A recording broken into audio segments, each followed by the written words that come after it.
She took a job as a secretary, but her boss was her first love. And what he did shocked her. She thought it was just a temporary job, until she walked into the office and saw the one man she never wanted to see again. Her first love. But what he said to her that day changed everything she thought she knew about the past. Before we continue, if you enjoy touching and inspiring stories like this one, make sure to subscribe to the channel and leave a like. Now, let's get back to the story. The job wasn't her dream, not even close. But when you're staring at an eviction notice and your mom's medication is running out, you stop dreaming and start surviving. That's what Mia told herself as she tied her hair into a neat bun outside the towering glass building of Callister & Shaw Financial Group. Her fingers trembled just slightly as she pressed the elevator button. Floor 32. Executive level. It wasn't supposed to matter who the boss was. She didn't even glance at the name in the interview email. It was a quick agency placement. Temporary, they said. Just secretarial support, they'd added. Nothing too intense. She didn't ask questions, she just said yes. But when the elevator doors slid open and she stepped into the cold, polished reception of the top floor, her breath caught. Because there he was, behind the massive desk in the corner office. Ethan Callister, her first love, and the man who had shattered her heart without a single goodbye. Mia froze, her heels barely touching the marble floor. 7 years had passed, but some memories are stubborn. The late-night talks under street lamps. The way his voice softened when he called her me. The wild dreams they built in whispers. And then, the silence. Like he never existed. She thought she'd buried it all. Until now. Miss Santos? A voice tugged her back. A woman in a navy blazer stood beside her with a clipboard and a tight smile. You're with Mr. Callister today. He's particular about his schedule. Try not to let the coffee go cold. Mia nodded stiffly. Yes, of course. Her hands felt numb as she clutched the welcome packet. She took a deep breath, then walked toward the corner office. Each step was heavier than the last. Her heart wasn't just beating. It was slamming against her ribs like it wanted to escape. When she reached the glass door, she knocked gently. Ethan looked up, and the world froze. For just a second, his expression cracked. His eyes widened, searching hers like he didn't believe what he was seeing. But then, the mask returned, cold, professional, empty. Mia, he said flatly, you work here? Her throat felt dry. It's a temp job. I didn't know. You were the one I'd be assigned to. Silence. He stood slowly, walked around his desk, and handed her a file. I need this scanned and returned within the hour, he said. That'll be all. No hello, no emotion, no apology. She took the file. Okay. As she turned, she caught her reflection in the glass, her shoulders square, her eyes tired. Not the girl he used to know. Back at her desk, Mia forced herself to breathe. She scanned, organized, filed, but her thoughts spun in every direction. How could he pretend like nothing happened? Like they didn't once plan a life together? Like he didn't leave her waiting on that street corner, in a dress she saved up for, holding a letter she never got to read to him? She never got closure. And now, he acted like it was just another Tuesday. The rest of the day passed in slow motion. Ethan barely looked at her. His words were clipped, formal. He didn't mention the past. Not once. But every now and then, Mia felt his eyes on her. And when she'd glance up, he'd quickly look away. By 5:30, her body was sore from tension. She stepped out into the quiet elevator, trying not to cry. But it wasn't sadness. It was something deeper. Something unfinished. Her phone buzzed as she reached the parking lot. A message from her mom. "Don't forget to grab my heart pills. And thank you for everything, Minha filha. Love you." Mia held the phone to her chest for a second. This job wasn't just a paycheck. It was her lifeline. She had no space for distractions, even if they had Ethan's voice and eyes. That night, in their cramped apartment, Mia found her mom asleep on the couch. She gently removed the TV remote from her hand, pulled the blanket higher, and kissed her forehead. Bills were stacked on the microwave. Her own name was on 2 of them. She stared at them like enemies. Then, the next morning, she arrived early, 7:45 on the dot. She wasn't going to let Ethan shake her. She needed this job. But something had changed. On her desk was a small, sealed envelope. No label, no company header, just her initials, written in handwriting she hadn't seen in 7 years. Her heart jumped. She looked around. No one was watching. She opened it. Inside was a folded piece of lined notebook paper, the same kind he used to use to write her notes in school. Same uneven letters. Same faint scent of old ink and cologne.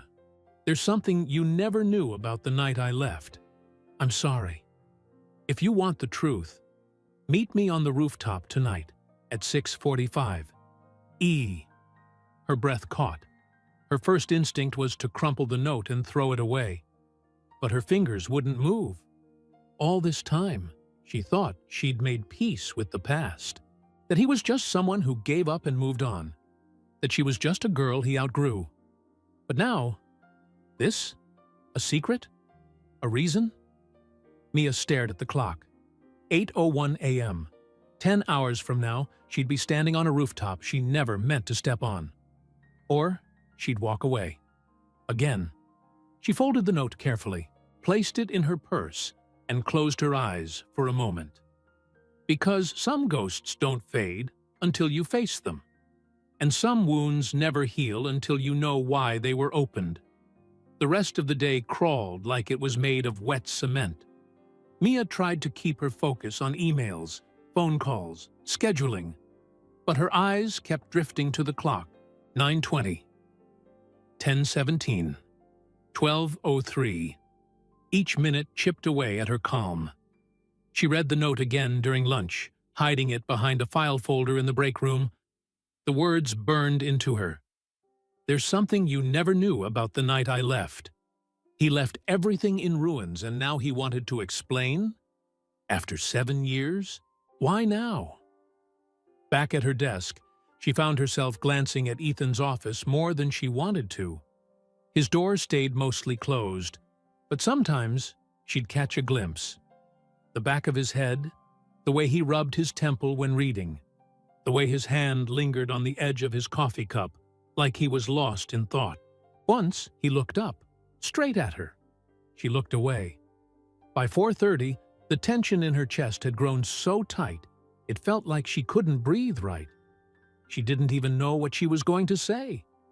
What could you say to the boy who vanished from your life without warning, only to come back as a man in a suit, sitting behind a desk with your future in his hands? When the clock hit 6 the office had mostly emptied. Just a few lights on. The sound of printers winding down. Elevator dings echoing in the quiet halls. She waited until 6:35. Then, silently, she rose from her desk, grabbed her coat, and slipped into the stairwell. The elevator felt too slow, too closed in, for the nerves crawling under her skin. By the time she reached the rooftop, her palms were damp. The sky was painted in soft shades of purple and gold. The city below was just beginning to flicker with evening lights. The air was still, not cold, just heavy, like it knew something important was about to happen. Ethan was already there. He stood near the edge, looking out over the skyline with his hands in his pockets. His tie was loosened, jacket folded over a chair. He looked smaller somehow, like the weight he carried bent his shoulders in a way success hadn't erased. Mia took a few slow steps forward. He turned at the sound. Their eyes met, and for once, neither of them looked away. "I didn't think you'd come," he said. "I almost didn't." He nodded, as if he expected that. A moment passed in silence. The wind tugged lightly at her hair. "You said there was something I didn't know," she said, arms crossed. "There is," he swallowed. "But before I tell you, you need to understand something. I didn't want to disappear. I had to." "You had to?" she repeated, her voice sharper than she meant. "You could have called, texted, sent anything. You left me waiting in the rain, Ethan, with no answers, no goodbye. Do you even know what that did to me?" He winced. "I do now." Her eyes welled, but she blinked it away. She wasn't here to cry. "Then explain. Right now." He looked down, then pulled something from his pocket. A folded photo, worn at the edges. He handed it to her. It was a picture of a woman, maybe mid-30s. Long dark hair, a tired smile, and eyes that looked almost exactly like Ethan's. "That's my mom," he said quietly. "The night of prom, she overdosed. I found her on the bathroom floor. She'd been struggling in secret for years. Pills, mostly. I didn't know. My dad took her to rehab the next morning. I left with them that night. I didn't have time to pack, or call, or explain." Mia stared at the photo. It shook slightly in her hands. "She relapsed a few months later," Ethan continued. "And again, a year after that. I spent most of college in and out of courtrooms and hospitals, managing her estate, fighting with my father, trying to keep her afloat.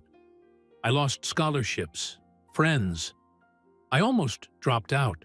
His voice cracked. "I didn't want you to be a part of that mess. I was 18 and drowning, and I knew if I saw you again, even once, I'd never leave. So I shut everything down. I cut it all off. I thought I was protecting you." Mia stood still, the wind blowing softly between them. Her eyes hadn't left the photo. For years, she had pictured him happy, moving on, living his best life while she rebuilt herself from the ashes he left behind. She never imagined this.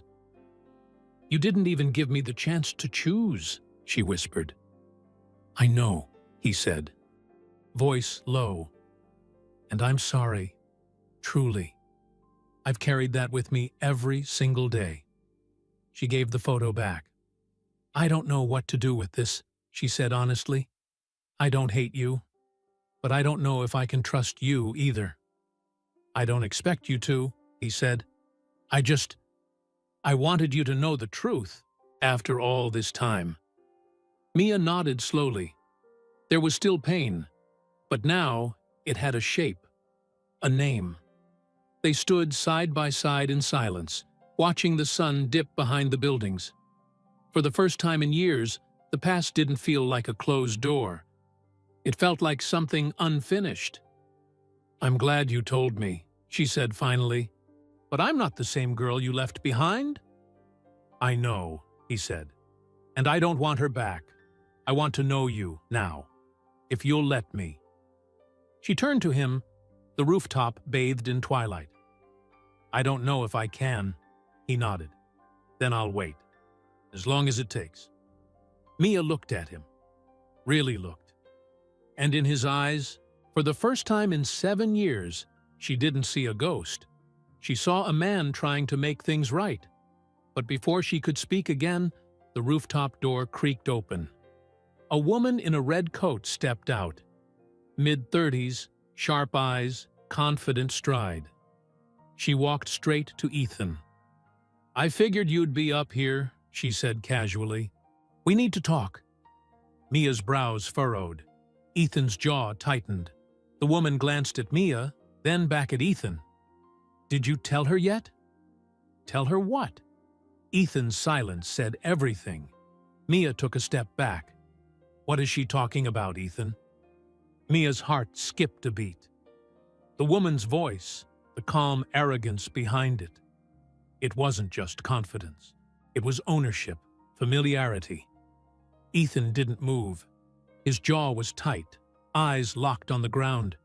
He looked like a man cornered. "I asked you a question," Mia said, her voice low. "What is she talking about?" Ethan finally looked up, first at Mia, then at the woman. "Rebecca, this isn't the time," he said through clenched teeth. "Oh, I think it is," Rebecca replied, folding her arms. "She deserves to know.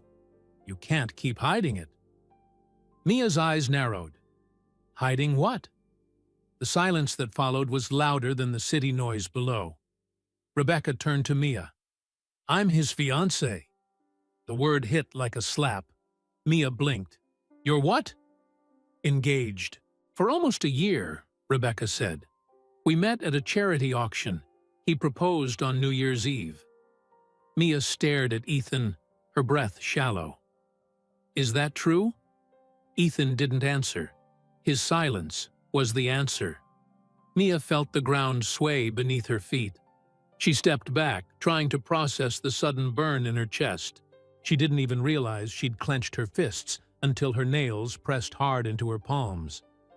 "You brought me up here to what? Clear your conscience before your wedding?" she asked, voice shaking. "Get closure before you move on?" "No, Mia, it's not like that." "Then how is it?" Rebecca watched them quietly, arms still crossed, as if she was waiting for a storm to land. "I was going to tell you," Ethan said, "but I didn't know how. I didn't even plan for any of this. I didn't know you'd be hired. Seeing you again, it changed things." Mia laughed, bitter and short. "Changed things for you? I'm not here for some emotional cleanse. Ethan, I showed up. I gave you a chance to explain. And now I find out you're engaged? It's complicated." "It's not," she cut in. "You made your choice. Years ago and again now." Rebecca raised an eyebrow. "I'm assuming you're the girl he never got over." Mia ignored her. She couldn't take her eyes off Ethan. He looked torn. But she didn't care. This was too much. Too fast. Too cruel. "I'm done," Mia said, her voice breaking as she turned and walked toward the rooftop door. Ethan took a step forward. "Mia, please." She stopped and looked back, pain written all over her face. "You had years to come clean, but you waited until I walked back into your life to finally face it. And now, it's too late." She left without another word. Rebecca watched her disappear, then looked at Ethan. "Guess that didn't go how you imagined." He didn't respond. The next morning, Mia sat in her car outside the office building, gripping the steering wheel like it might keep her grounded. Her eyes were swollen, but dry. She'd cried enough last night. She didn't want to go in. She didn't want to see him. But she needed this job. She took a deep breath and forced herself out of the car. In the lobby, she barely made eye contact with anyone. Elevator. 32nd floor. Her desk. The usual. But the energy was off. Her desk was empty. Files gone. Nameplate missing. Before she could panic, the HR rep from Monday appeared. "Oh, Miss Santos, there you are." She offered a weak smile. "Mr. Callister asked that I move you to another floor for reassignment. New department, same contract. I'll walk you there." Mia blinked. "Why?" The woman hesitated. "He didn't say. Just a transfer." Mia followed in silence. Down 2 floors, into a smaller, busier department. Corporate accounts. Loud phones, open desks. No corner offices. No Ethan. It was a demotion in everything but title. By lunch, she knew. This was his way of stepping away. Cleanly. Quietly. And it hurt more than she expected. But still, she stayed.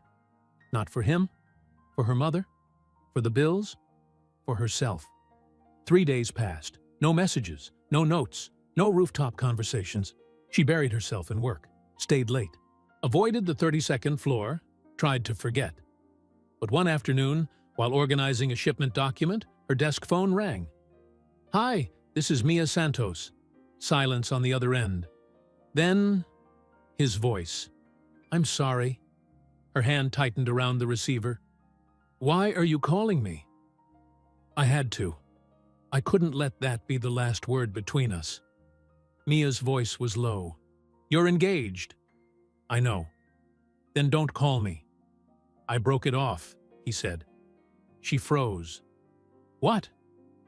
"Rebecca and I were never what you and I were. I thought I could build something safe, something that made sense. But the truth is, I never really moved on. Seeing you again made that clear." Mia didn't speak. "I know I don't deserve anything from you, but I couldn't leave it like this. Not again." She leaned back in her chair, heart pounding. "So what now? You expect me to just forget the last 7 years?" "No. I just needed you to know the truth." Another silence. Then Mia said something she didn't expect to come out of her mouth. "Meet me tonight, but not on the rooftop." "Where?"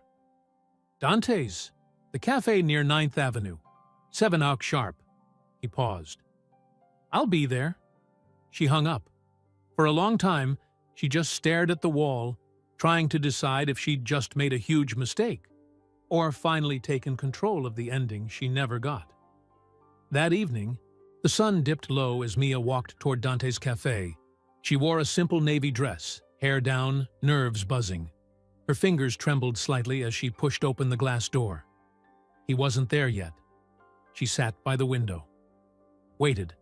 6:55, 6:58, 7:01. The door opened. She turned, ready to see Ethan. But it wasn't him. It was a courier holding a sealed envelope. "Mia Santos?" "Yes." He handed it to her and left. She opened it slowly, heart racing.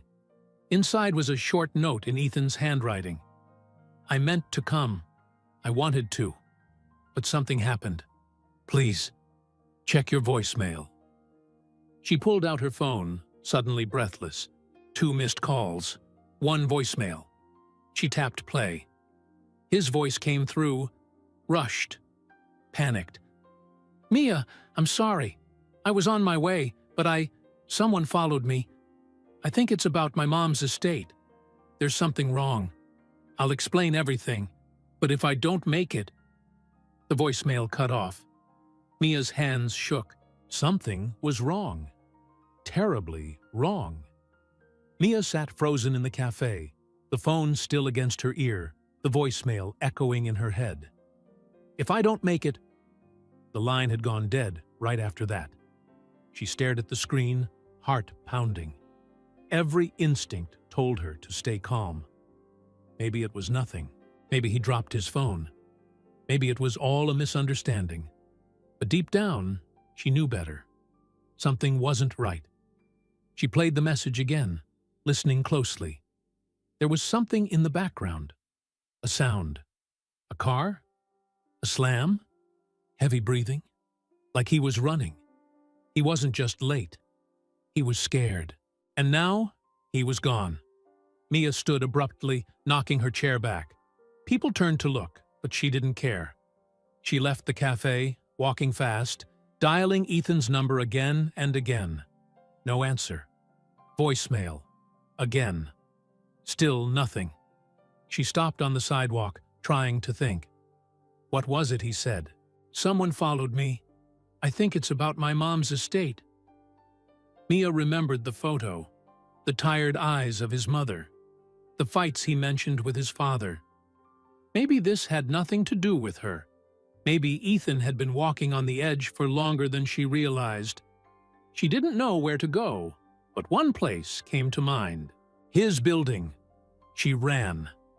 By the time she arrived at Callister and Shaw, it was almost dark. The receptionist was gone. Security was distracted, watching something on a monitor. Mia slipped past and into the elevator. Floor 32. The ride up felt endless. The doors opened with a ding, and she rushed into the executive suite. Empty. Dark. His office door was ajar. She pushed it open slowly.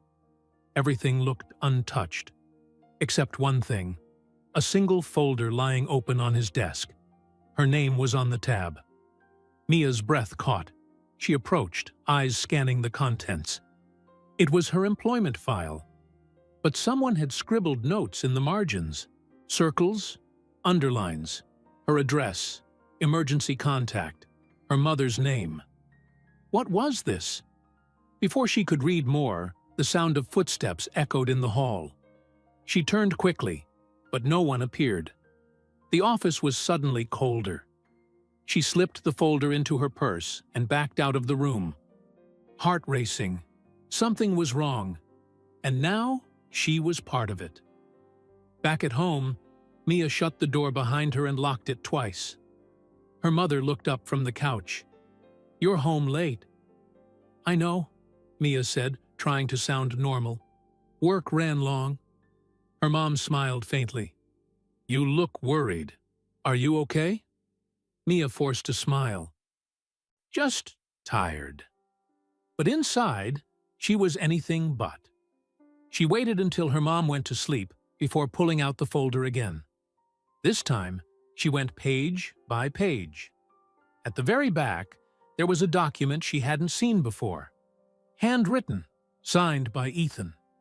It was a power of attorney draft, dated only a week ago, and it had her name listed as the legal proxy, in case something happened to him. Her chest tightened.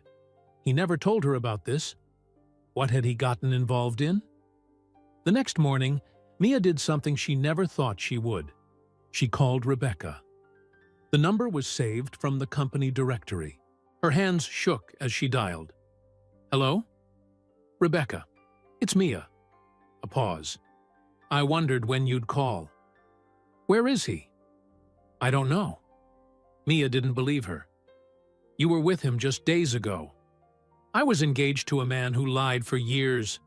Don't talk to me like I'm the villain." "I'm not here to fight. I think Ethan's in danger." Silence. Then Rebecca sighed.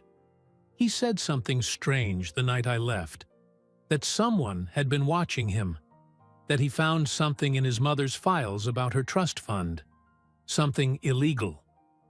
Mia's stomach turned. "Illegal how?"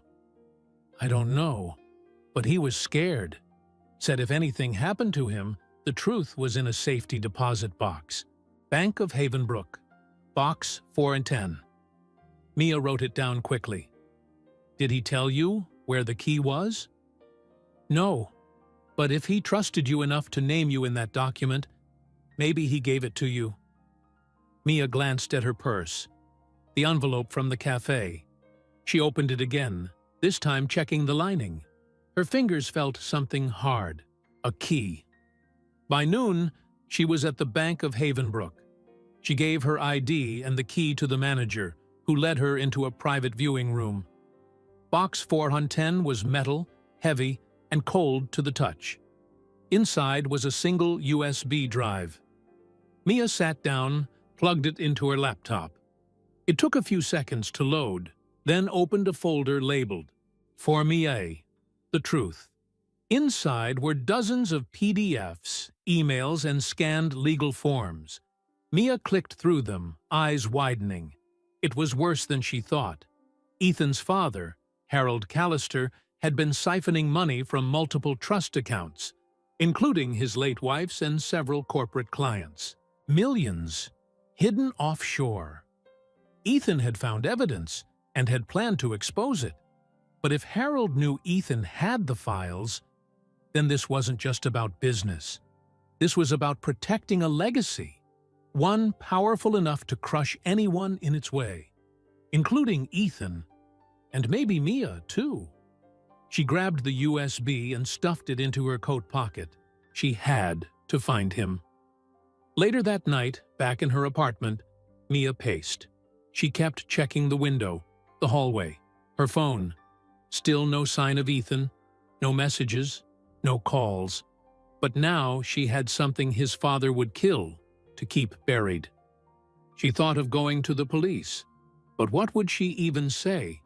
My ex-boss, who also happens to be my first love, left me a flash drive full of financial crimes committed by his billionaire father.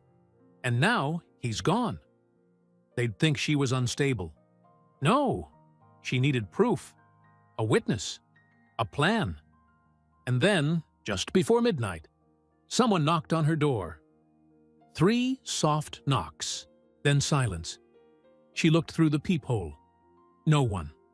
Her stomach dropped. She opened the door carefully. Just a crack. A small envelope lay on the floor. She picked it up, hands trembling. Inside, a single card. Don't trust anyone. They're watching you, too. And nothing else. Mia stood in the hallway, heart pounding, staring into the shadows. Somewhere in this city, Ethan was out there, alone, hunted. And now, so was she. Mia didn't sleep. She stayed by the window, lights off, holding the envelope with the note. Don't trust anyone. They're watching you too. Those 7 words kept circling her mind like a warning bell that wouldn't stop ringing. She checked the hallway again at sunrise. Empty. But the sense of being followed clung to her like smoke. After her mom left for a doctor's appointment that morning, Mia packed a small backpack, phone charger, ID, cash, and the USB drive. She slipped it under her shirt, tucked deep inside the lining of her bra. If they were watching, they wouldn't get it easily. She couldn't go back to the office. She didn't even want to go home again until she figured out what to do. The more she thought about the USB files, the more the pieces clicked together. Ethan's fear, his sudden silence, his father's power. This wasn't paranoia. This was survival. Her phone buzzed. Unknown number. She almost let it go to voicemail, but something in her gut told her to answer. Hello? A pause, then a voice. Low, rough, urgent. Mia, it's me. Ethan? She stood up from the bench outside the cafe, heart racing. Where are you? I can't say. I don't have much time. Are you safe? A pause. For now, but not for long. Mia turned toward the street, half expecting to see someone in a black car, a man in a dark coat. Why did you disappear? What happened? They came to my apartment, he said. 2 men, not police. They took everything. They were looking for the drive. I have it. Silence. Then, you need to hide it. No, I need to help you. Mia, please listen. My father, he's more dangerous than you know. He's been cleaning this up for years. I thought I could stop it quietly, through legal channels. But the moment he found out I had evidence, he went after me. I saw the documents, she said. The offshore accounts, the fake charities. It's all on this drive. I know. And if it gets out, he's finished. That's why he'll do anything to stop it. Mia's voice cracked. Why didn't you come to me sooner? Because I didn't want you dragged into it.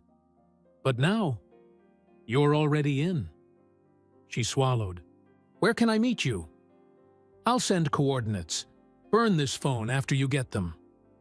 Then, before she could ask anything else, he said, And Mia, I never stopped loving you. The line went dead. She stared at her screen, the call already deleted from her history. Seconds later, a text came through. 12:40 p.m. Bridgeview Bus Terminal, locker number 49. Use code 80421. I'll be nearby. Mia grabbed her bag and started running. The Bridgeview terminal was chaos. Buses loading, luggage carts squeaking, children crying, traffic guards yelling into walkie-talkies. Mia slipped inside unnoticed, hoodie pulled low over her head. She found locker number 49. Entered the code. Click. Inside, a single black duffel bag. She pulled it out and zipped it open quickly. A burner phone. An old photo of her and Ethan at 17. A train ticket to Ashfield, a rural town 2 hours away. And one small handwritten note. You can still walk away, but if you want to end this, meet me at the station. 5 p.m. Trust no one. Her hands trembled. It would have been easier to run. But then she remembered the voicemail, the panic in his voice. She zipped the bag and left the locker. Outside, she found a quiet corner near the vending machines. Sat, waited, watched. At exactly 12:58, she saw him. Ethan. Hood up, beard grown, wearing an old coat, but still him. His walk, his eyes, that scar on his chin she once kissed under the stars. He spotted her instantly and approached fast but careful. They ducked behind a column. She stared at him, speechless. "I'm sorry," he said first. She shook her head. "Forget sorry. Are you okay?" He looked worn down, pale, but alive. "I've been hiding in safe houses, friends from college, but they're closing in. I don't have much time left." She pulled out the USB. "Then we do it now. We take it to the press. Expose everything." He hesitated. "I already tried," he said. "Twice. Both times the journalists got bought out or backed off. Too scared. My father has eyes everywhere." "Then we find someone who won't back down." Ethan looked at her. Really looked. "You'd risk everything?" "I already have." He closed his eyes for a second, overwhelmed. When he opened them, she saw something break inside him. "I can't lose you again," he whispered. Mia stepped closer. "Then don't." But just as their fingers touched, something flashed behind Ethan. A man in a suit, talking into a mic on his wrist. Then another, watching from the bus ticket counter. Ethan saw it too. "They found us," he whispered. "Run," she said. They didn't look back. Out through the back exit, across 2 lanes of traffic, horns blaring. Ethan led her down an alley, then into an underground garage. A black sedan waited. He opened the door and gestured. "Get in!" Mia hesitated for just a second. "Do you trust me?" he asked. She nodded and got in. The car peeled away as 2 men burst from the alley behind them, one pulling a phone from his coat. They drove in silence for nearly half an hour. Finally, when the city faded into farmland and broken roads, Ethan spoke. "There's a contact in Ashfield," he said. "An ex-prosecutor. She helped my mother once, years ago. She hates my father. You think she'll help us? She might be our last shot." The tension in the car was heavy, but also something else. Hope. They pulled into a small gas station to change vehicles. A beat-up pickup truck left behind the building. Ethan handed the keys to the old sedan to a kid behind the counter and paid him to forget they were ever there. As they drove off again, the mood shifted. Softer. Quieter. Mia looked over at him. "That photo in the locker of us. Why did you keep it?" Ethan didn't answer right away. Then, because every time I thought I couldn't do this, I looked at it and remembered who I used to be. She reached out and took his hand. It was warm, real, grounding. But then Ethan's phone buzzed. He frowned and checked the screen. His face went pale. "What is it?" Mia asked. He handed her the phone. It was a video, a live feed, of her mother, tied to a chair, gagged. A masked voice came through, "Turn yourselves in, or she dies." Mia dropped the phone. Her whole body went cold. This wasn't about evidence anymore. It was personal now. Mia couldn't breathe. Her mother's image flickered on the screen, bound to a chair, her mouth taped, eyes wild with fear. The masked voice repeated, "Turn yourselves in, or she dies." Mia clutched the phone, her fingers numb. This can't be happening. Ethan's hand reached for hers. "We'll get her back, I promise." She looked at him, eyes full of panic. "They have her, Ethan." "My mom. I won't let them hurt her." He nodded firmly. "Then we stay calm. We do this smart. You hear me?" Mia fought to steady her breathing, but tears had already started to fall. They're using her to get to us. We can't just wait. We won't, he said, but we have to think 2 steps ahead. That's the only way we win. The video had no timestamp, no location, just a dark room and her mother's terrified eyes. Ethan rewound it, studying the details. There, he said. Pause it. He zoomed in on the background, a corner of a crate with faded writing. Havenbrook Industrial Storage, Unit 6C. Mia gasped. That's on the edge of the city. Ethan was already pulling up a map. We can be there in 20 minutes if we take the back roads. She looked at him. What if it's a trap? It is, he said. But we don't have a choice. They drove without speaking, the tension pressing like weight on their chests. Mia clutched the flash drive in her fist the entire way. She remembered the nights she stayed up with her mom after chemotherapy. The stories, the quiet music, the way her mom would smile through the pain. That woman was her anchor, her reason for fighting. Now someone had stolen her. Mia wouldn't stop until she got her back. They parked a few blocks from the warehouse in an abandoned lot covered in weeds and cracked pavement. Ethan handed her a small earpiece. So, we can hear each other if we get separated. Are you armed? She asked. He hesitated. Yes. She didn't ask where he got it. She just nodded. They approached on foot, careful not to make noise. The warehouse loomed like a shadow, rusty metal, broken windows, silent. Unit 6C was at the far end. They stopped behind a stack of old pallets. Ready? He whispered. No, she said honestly. But go. They moved. The door to Unit 6C was slightly open. Mia's heart pounded. Ethan pushed it slowly. Inside was dark, but not empty. Crates, cables, a few dim lights overhead, and in the center, tied to a chair. Mom! Mia rushed forward. Wait! Ethan called, but too late.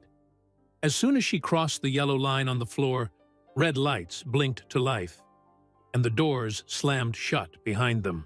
Metal, thick, trapped. A voice echoed through hidden speakers. Well done, Ethan. I knew she'd bring you. Mia turned sharply. Who is that? But Ethan already knew. Harold. A spotlight flicked on. From the shadows stepped Harold Callister. Gray hair slicked back, suit perfect, smile cold. Hello, son.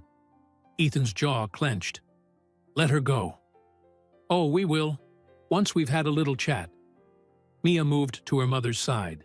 She was conscious, eyes wide, breathing hard through the tape. Mia gently pulled it off. It's okay, Mom. I'm here. Her mom sobbed. They took me. Said they'd kill you. Mia, what's happening? Nothing's going to happen. I've got you. Harold paced slowly, hands clasped.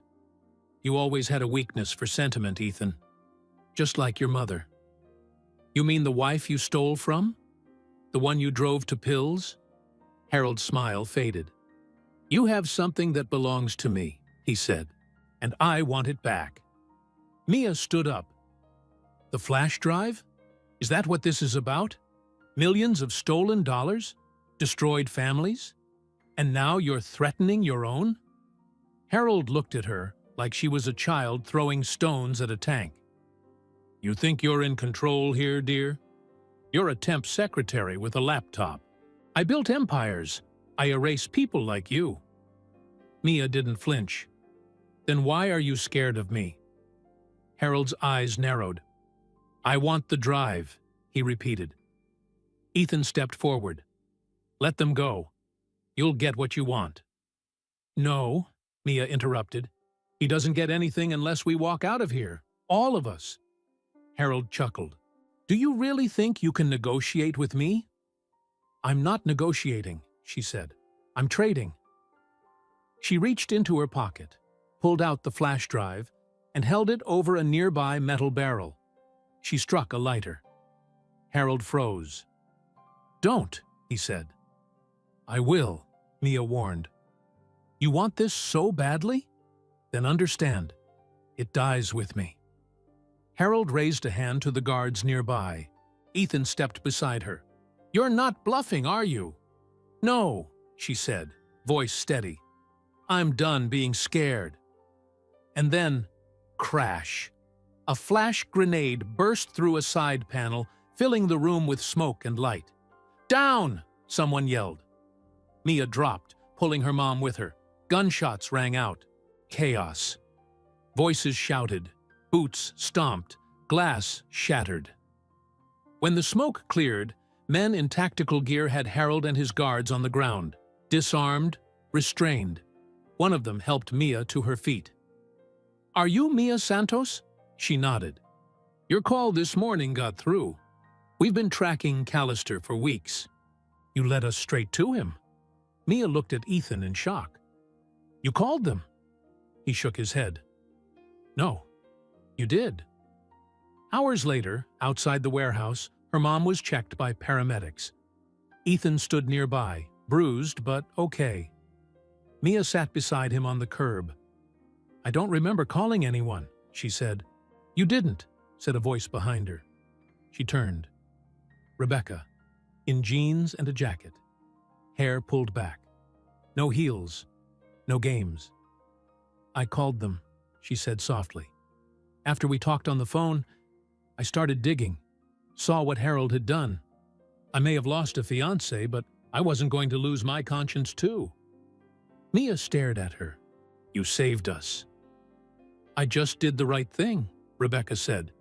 Something Ethan finally taught me to do. They shared a brief, complicated glance. Then Rebecca walked away. Ethan turned to Mia. I don't know where we go from here. She looked at the sunrise beginning to glow behind the city skyline. I do. He leaned in, brushing his fingers against hers. Can I stay this time? Mia smiled. Yes. But just as they stood up, a black car pulled into the lot. A man in a dark coat stepped out. Ethan tensed. That's not police. Mia's eyes widened. The man opened the passenger door, and a familiar figure stepped out. Limping, eyes cold.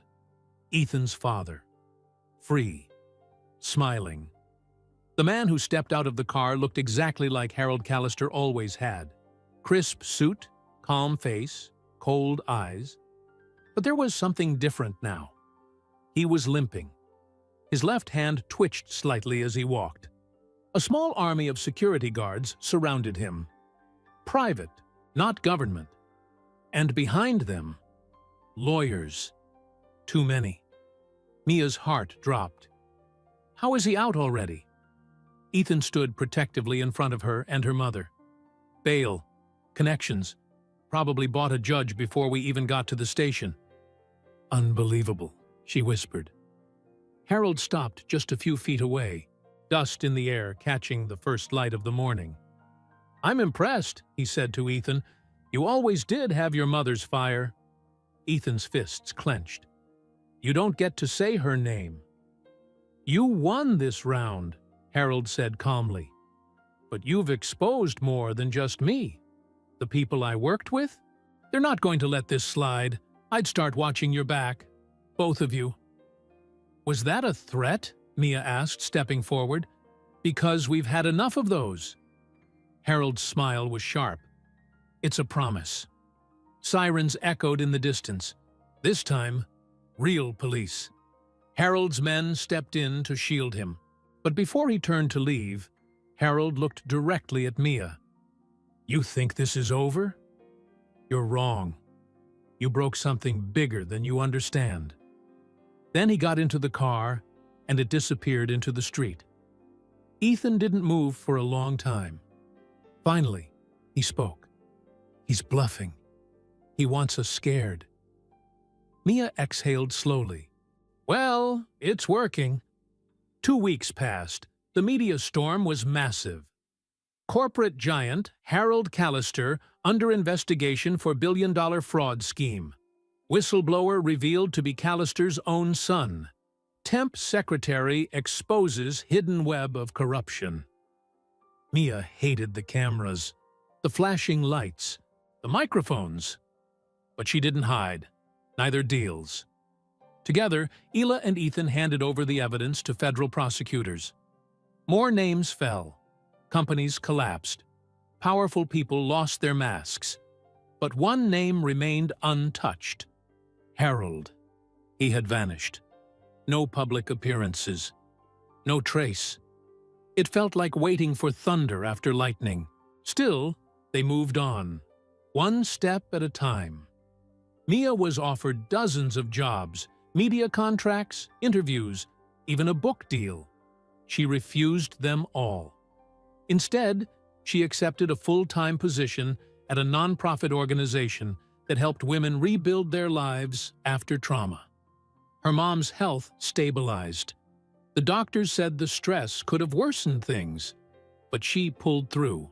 "She's stronger than all of us," Ethan once said. Mia agreed. As for Ethan, he resigned from Callister and Shaw.